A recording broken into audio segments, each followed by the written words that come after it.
नमस्कार दोस्तों, स्वागत है आपका मेरी चैनल में। तो मूवी की शुरुआत में हम देखते हैं कि एक मोटा सा आदमी एक ब्रीफकेस को लेकर भाग रहा होता है और उसी के पीछे एक आदमी होता है जो उसे ये ब्रीफकेस हासिल करना चाहता है। वह मोटा आदमी बहुत तेजी से भाग रहा होता है। वह एक एलियन की तरह लग रहा होता है।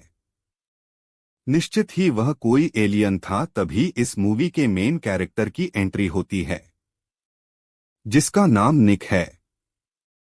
निक जैसे ही उस मोटे आदमी पर फायर करने लगता है तभी उसकी टक्कर एक कार से होती है और वो रोड पर गिर जाता है।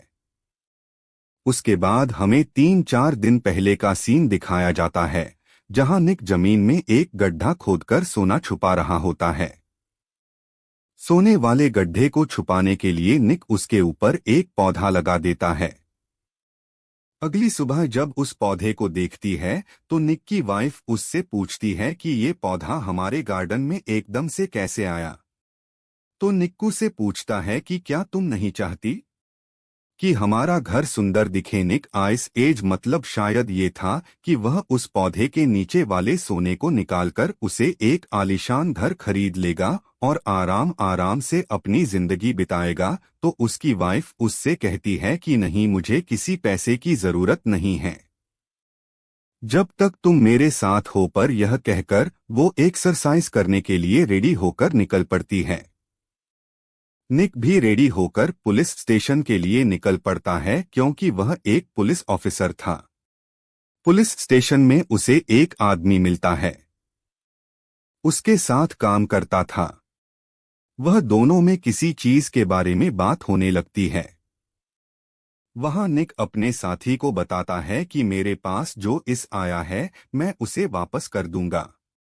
मैं उसको अपने पास नहीं रख सकता क्योंकि जब मैंने अपनी बीवी से बात की तो मुझे समझ आ गया है कि खुशी से बढ़कर कोई चीज नहीं होती। और अगर मैं बीवी को पता चला कि मैंने ऐसे गलत काम में हिस्सा लिया है तो उसका दिल टूट जाएगा। उसका साथी है कहता है कि तुम ठीक कह रहे हो, इसलिए मैं भी पैसा वापस कर दूंगा। तो निक कहता है कि नहीं, मैं तो तुम्हें अपनी फीलिंग बता रहा था। तो निक्का साथियों से कहता है कि नहीं, मेरे दोस्त, मुझे भी ऐसे करके ही खुशी मिलेगी। इस बात से फर्क नहीं पड़ता कि अगर हमारे पास पैसे ना हुए, ज्यादा से ज्यादा हम सारी उम्र के लिए गरीब रह जाएंगे। तभी उनके पास एक आदमी आता है और एक गैंगस्टर का नाम लेते हुए उनको बताता है कि उन्हें उसकी लोकेशन का पता चल गया है। फिर निक और उसका साथी तैयार हो जाते हैं और जल्दी से जल्दी वहां के लिए निकल पड़ते हैं। निक साथ ही साथ अपने साथियों को समझा रहा होता है कि उन्हें अपनी जान का ख्याल रखना होगा क्योंकि वह जगह बहुत खतरनाक है। और वहां जाते ही उस गैंगस्टर को निक और इसके साथियों के बीच में बहुत जबरदस्त लड़ाई शुरू हो जाती है। सभी तरफ से गोलियां चलने लग पड़ती है और सभी एक दूसरे के ऊपर बहुत ज्यादा गोलियां बरसाने लगते हैं। निक काफी बहादुरी से लड़ता है। तभी निक का साथ ही उसके सामने आता है और कहता है कि मैं अपना हिस्सा वापस नहीं करूंगा। नहीं, किस बात से बहुत है होता है और वह उसे कहता है कि तुम जो मर्जी कर लो, तुम्हें अपना हिसाब वापस देना ही होगा। तभी वे आदमी घर निकालता है और को शूट कर देता है। निक गोली लगने की वजह से ऊपर से नीचे आकर गिर जाता है और बेहोश हो जाता है। जब उसकी आँख खुलती है तो उसे सब कुछ बहुत अजीब सा लगता है। सभी जगह आग लगी होती है और सब कुछ एकदम से रुक गया होता है। तभी निकाल आसमान की तरफ उड़ने लगता है और एकदम से किसी ऐसे रूम में पहुंच जाता है जहां एक लेडी बैठी होती है। वो लेडी उसे बताती है क्या है कि तुम अब मर चुके हो और तुम्हारे कर्मों की वजह से यहाँ तो तुम्हें सजा मिलेगी या, लेकिन उससे पहले तुम्हें एक ऑप्शन दी जाती है। वो निक से कहती है कि तुम्हें यह नहीं पता कि तुम्हें जन्नत मिलेगी या जन्नत, तो इससे अच्छा ये है कि तुम ये थर्ड ऑप्शन चूज कर लो और वह ऑप्शन है रिपीट ज्वाइन करना। तुम अपनी जिंदगी में पुलिस ऑफिसर थे, लेकिन अब तुम रिप के लिए काम करोगे, और ये ऑप्शन सिर्फ उन्हीं लोगों को दी जाती है जो अपनी जिंदगी में कुछ करना चाहते थे लेकिन मारे जाते हैं। उनके कुछ गुनाह भी होते हैं।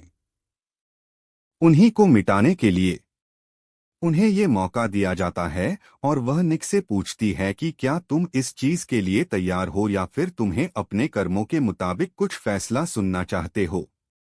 वो लेडी कहती है कि मैं जानती हूँ कि तुम अपनी जिंदगी में वापस जाकर और बेहतर बनना चाहते हो और अपनी बीवी से भी मिलना चाहते हो। तो निक कहता है कि हाँ, शायद ऐसा ही है और मैं आपकी बात मानूंगा। तो वो लेडी कहती है चलो ठीक है, और इसी के साथ ही निक का पुलिस वाला यूनिफॉर्म गायब हो जाता है और उसकी चेस्ट पर कोई साइन बनने लगता है। 11वीं पीढ़ी का साइन था, जिससे निक को थोड़ी सी ट्रेन होती है, और उसके बाद वह लेडीज को अपने साथ किसी जेल में ले जाती है, और यहाँ पर बहुत सारे मॉन्स्टर होते हैं। यह देखकर निक बॉस हैरान होता है। वे लेडी निक को साथ साथ बता दिया कि हर रोज तकरीबन 50,000 लोग मरते हैं। उनमें से कुछ को हमारा ईड पीढ़ी में लेकर आते हैं। यहाँ पर वह लेडी निक को एक मिडल एज मैन से मिलाती है, लेकिन उसे हाथ तक नहीं मिलाता। वह बूढ़ा आदमी निक को अपने साथ लेकर दोबारा से अर्थ पर वापस आ जाता है। सबसे पहले निक जिस जगह पर जाता है वह जगह है उसकी प्लेस होती है। वहां पर उसकी वाइफ होती है और उसके साथ ही उसका दोस्त भी होता है। निक उनसे मिलने की कोशिश करता है, लेकिन वे लोग निक को पहचान नहीं पाते। तभी वह बूढ़ा आदमी उसे पीछे करता है और वह कहता है कि तुम्हारी शक्ल और आवाज दोनों बदल चुकी है, और इस वजह से तुम्हें कोई भी इस दुनिया में पहचान नहीं सकता। तो नहीं कहता है कि मेरी तो असली शक्ल है, तो वो बूढ़ा आदमी उसे बताता है कि नहीं, तुम्हारी शक्ल एक बूढ़े चाइनीज आदमी की है। जब वे मिडल एज मैन से पूछता है कि तुम किस तरह दिखते हो, तो उसे पता लगता है कि वह एक हॉट लड़की की तरह दिखता है। अब निक और वह बूढ़ा आदमी एक गाड़ी में बैठे होते हैं, और तो वह बूढ़ा आदमी को वोट करता है कि आइंदा के बाद तुम अपनी बीवी के सामने नहीं जाओगे, वरना प्रॉब्लम हो जाएगी, और जब तक हम दोनों साथ साथ है तुम बहुत अच्छे काम कर सकते हैं, क्योंकि हमारी पीढ़ी के अफसर है। मैं तुम्हें सब कुछ कह दूंगा। कि कुछ बुरा आदमी से कहता है कि मैं पार्टनरशिप बिलीव नहीं करता। अब मैं बूढ़ा आदमी निक से कहता है कि हम अपने पहले मिशन पे जाएंगे, लेकिन इससे पहले मैं तुम्हें एक बात बता दूं, ऐसे इंसान जो मर चुके होते हैं, अगर उनके सामने स्पाइसी खाना खाया जाए तो ये मॉन्स्टर में बदल जाते हैं, और यही तरीका है उन्हें पकड़ने का। अब यह लोग लिफ्ट में से एक आदमी के घर जाते हैं और उससे पूछते हैं कि क्या तुम मर चुके हैं। वह आदमी मना कर देता है, लेकिन मैं बूढ़ा आदमी है।